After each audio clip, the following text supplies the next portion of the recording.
আসমান সুন্দর জমিন সুন্দর আর সুন্দর দুনিয়া তাহার সাইতে বেশি সুন্দর আমার নবীজির কালেমা লা ইলাহা ইল্লাল্লাহ কালিমা লা ইলাহা কালিমা লা ইলাহা আগে আসেন তো আগে আসেন জিকিরের সাথে সাথে আগান লা ইলাহা ইল্লাল্লাহ কালিমা লা ইলাহা কালিমা লা ইলাহা আমার আল্লাহ জ্ঞানের সর্বমূল তাই কোরআনে নাই কোনো ভুল আমার আল্লাহ জ্ঞানের সর্বমূল তাই কোরআনে নাই কোনো ভুল গাছে ফোটাই গোলাপ ফুল ফুলের পাপড়ি রাবে করে মোহাম্মদ রাসূল লা ইলাহা কালিমা লা ইলাহা কালিমা লা ইলাহা কালিমা লা ইলাহা কালেমা সঙ্গের সাথী কালেমা কবরের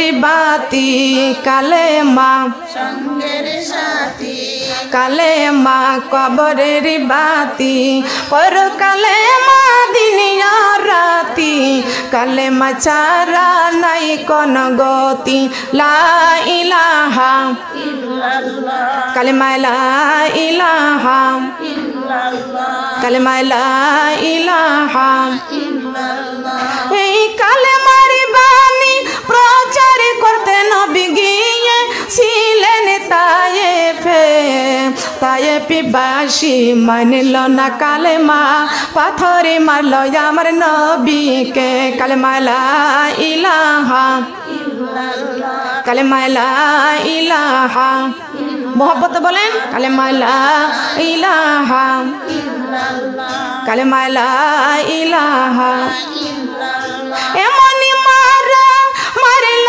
নবীকে এমনই মারা মারল নবীকে তায়েফবাসীর বেদিনে বেহুশি হয়ে পড়িয়া গেলেন আল্লাহর নবী জমিনে কালেমা লা ইলাহা কালেমা লা ইলাহা কালেমা লা ইলাহা কালেমা লা ইলাহা শ্রাবণ মাসে বৃষ্টির ফোঁটা যেমনই পড়ে জমিনে তেমনি পাথর বৃষ্টি হয়েছে আমার সোনার নবীজির গায়েতে কালেমা লা ইলাহা মোহব্বত বলেন কালেমা লা ইলাহা কালেমা লা ইলাহা কালেমা লা ইলাহা কাফের ছিল হাজার হাজার কাফের ছিল হাজার হাজার আমার নবীজি ছিলেন একজনা সবাই বলে মারো রে পাথর নিষেধ কে করল না কালেমা লা ইলাহা ইল্লাল্লাহ কালেমা লা ইলাহা ইল্লাল্লাহ কালেমা লা ইলাহা কোরআন সঙ্গের সাথী কোরআন কবরের বাতি কোরআন সঙ্গের সাথী কোরআন কবরের বাতি পররে কোরআন দিন আর রাতি কোরআন ছাড়া নাই কোন গতি লা ইলাহা ইল্লাল্লাহ কালেমা লা ইলাহা ইল্লাল্লাহ কালেমা লা ইলাহা আমার নবীর নৌকা খানি কোরআন দিয়া সাজাইছে পড়ি লা ইলাহা কালেমা লা ইলাহা ধীরে ধীরে চাল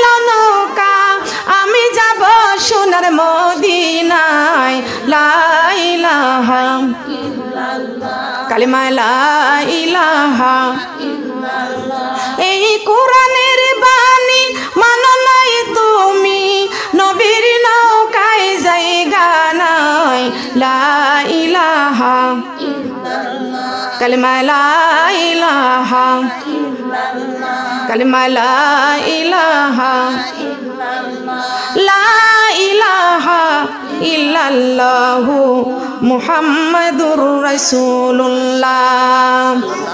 সবাই বলি সাল্লাল্লাহু আলাইহি ওয়াসাল্লাম। থানা কুমারখালী, জেলা কুষ্টিয়া, গ্রাম কুশলিবাসা। আমার মালেকা আপার বাড়িতে তাফসিরুল কোরআনের মাহফিলের আয়োজন করেছেন। আমরা খুশি না বেজার? সবাই মিলে বলেন, আর একটু ভালো করে বলেন, কারা কারা খুশি? হাত লম্বা করতে হবে। আল্লাহর কোরআনের কথা শুনে যারা হবে খুশি, আল্লাহ তাদের উপরে হবে খুশি। আল্লাহ যেই বান্দা বান্দির উপরে হবে খুশি, সেই বান্দা বান্দি হবে জান্নাতবাসী। সুবহানাল্লাহ বলেন। যেখানে সুবহানাল্লাহ বলার জায়গা সেখানে সুবহানাল্লাহ বলবেন, যেখানে আলহামদুলিল্লাহ বলার জায়গা সেখানে আলহামদুলিল্লাহ বলবেন। কোরআনের একটা আয়াত তেলাওয়াত করা শুনলে বলবেন আল্লাহু আকবার। কোন ব্যক্তি যদি কোরআনের একটা আয়াত তেলাওয়াত করা শুনে যদি আল্লাহু আকবার বলে, মহান আল্লাহ পাক রব্বুল আলামিন তাকে জান্নাতে যাওয়ার রাস্তা সহজ করে দেয়। আর একটা বার বলেন। তবে আমরা খুশি কার জন্য? আজকে পবিত্র মাহে রমজান, আজকে 7 রমজান, আজকে হলো 7 রোজা। দেখতে দেখতে রোজা, এই রোজা আস্তে আস্তে চলে যাবে। কথা বলেন ঠিক কিনা? আমি আপনাদের কাছে প্রশ্ন করব, এই কোরআন হলো আমার হাতে, এটা কি? এটা কি? শুধু কোরআন বললে চলবে না, এটা পবিত্র আল কোরআন মাজিদ। এটা পবিত্র আল কোরআন মাজিদ বলতে হবে, বলতে হবে এটা পবিত্র আল কোরআন মাজিদ। এই কোরআন কি? পবিত্র। বলেন, এই কোরআন হলো পবিত্র। এই কোরআন যে স্পর্শ করবে তাকেও থাকতে হবে, জবান খুলে বলেন, পবিত্র। এই কোরআন যে স্পর্শ করবে সে হবে পবিত্র। এই কোরআন হলো নির্ভেজাল। এই কোরআন যার জীবনে থাকবে সেও হবে পবিত্র। বলেন সুবহানাল্লাহ।